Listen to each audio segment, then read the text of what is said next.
साथ हाजिर। Gun dot studio में हम आपको अपने इस चैनल में खुशामदीद कहते हैं। एक वाज़ेह पैगाम हर आम व खास के लिए, कानून का एहतराम करें और कानून नाफिज करने वाले इदारों से मुकम्मल तावन करें। एक दोस्त ने कमेंट में ये पूछा है कि POF के बने हुए 12 बोर SG के कार्ट्रिजेस कैसे हैं। गो कि हम इस पर वीडियो बना चुके हैं, लेकिन इस बार हम इस सब्जेक्ट को मज़ीद फोकस करेंगे। इस वीडियो में हमारे साथ रहें, हमारी इस वीडियो को लाइक करें और अगर आप इस चैनल पर नए हैं तो हमारे इस चैनल को सब्सक्राइब भी कर लें ताकि आने वाली हर नई वीडियो का नोटिफिकेशन आपको बर वक्त मिल सके। तो आइए दोस्तों, शुरू करते हैं अपना काउंटडाउन।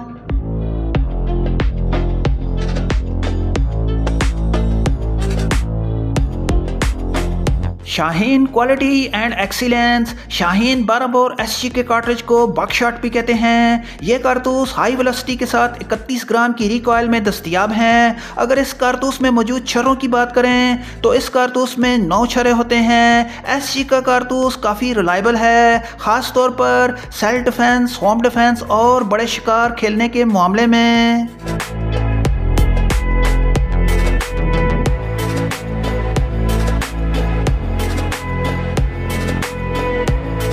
ये कारतूस पहले इस शक्ल सूरत में थे, लेकिन अब इसकी पैकिंग बड़ी जदीद है। ये कारतूस पहले वाले कारतूसों के मुकाबले में कुछ लंबे हैं। जहाँ तक बात है 12 बोर SG कार्ट्रिजेस की परफॉर्मेंस के बारे में, तो ये cartridges one of the best माने जाते हैं। ये कारतूस बैनुल-अक़वामी मयार के ऐन मुताबिक हैं। ISO 9000 ने POF के इन कारतूसों को तसल्ली बख्श करार दिया है। अब आइए 12 बोर SG कार्ट्रिजेस की इंस्ट्रक्शन के बारे में जान लेते हैं।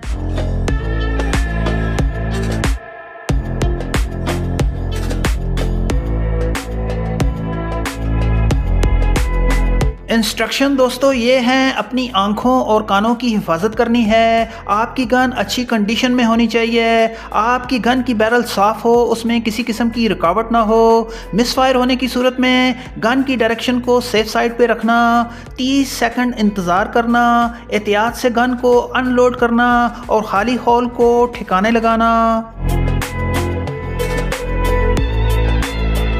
कंपनी के एक डब्बे में 25 कारतूस हैं 2024 में। अगर इसकी कीमत के बारे में बात करें तो एक डब्बे की कीमत 2300 रुपये है। अल-मुख्तसर दोस्तों, आप बेफिक्र होकर POF के इन कार्ट्रिजेस को ख़रीदें क्योंकि POF के मयार को पूरी दुनिया तस्लीम करती है। यहाँ पर एक ज़रूरी बात करते चलें, गली बाज़ारों में 12 गेज शॉटगन से हवाई फायरिंग से इज्तनाब करें, इसी में सबकी भलाई है। इस प्रोग्राम को देखने के लिए आपका बहुत शुक्रिया। पाकिस्तान जिंदाबाद।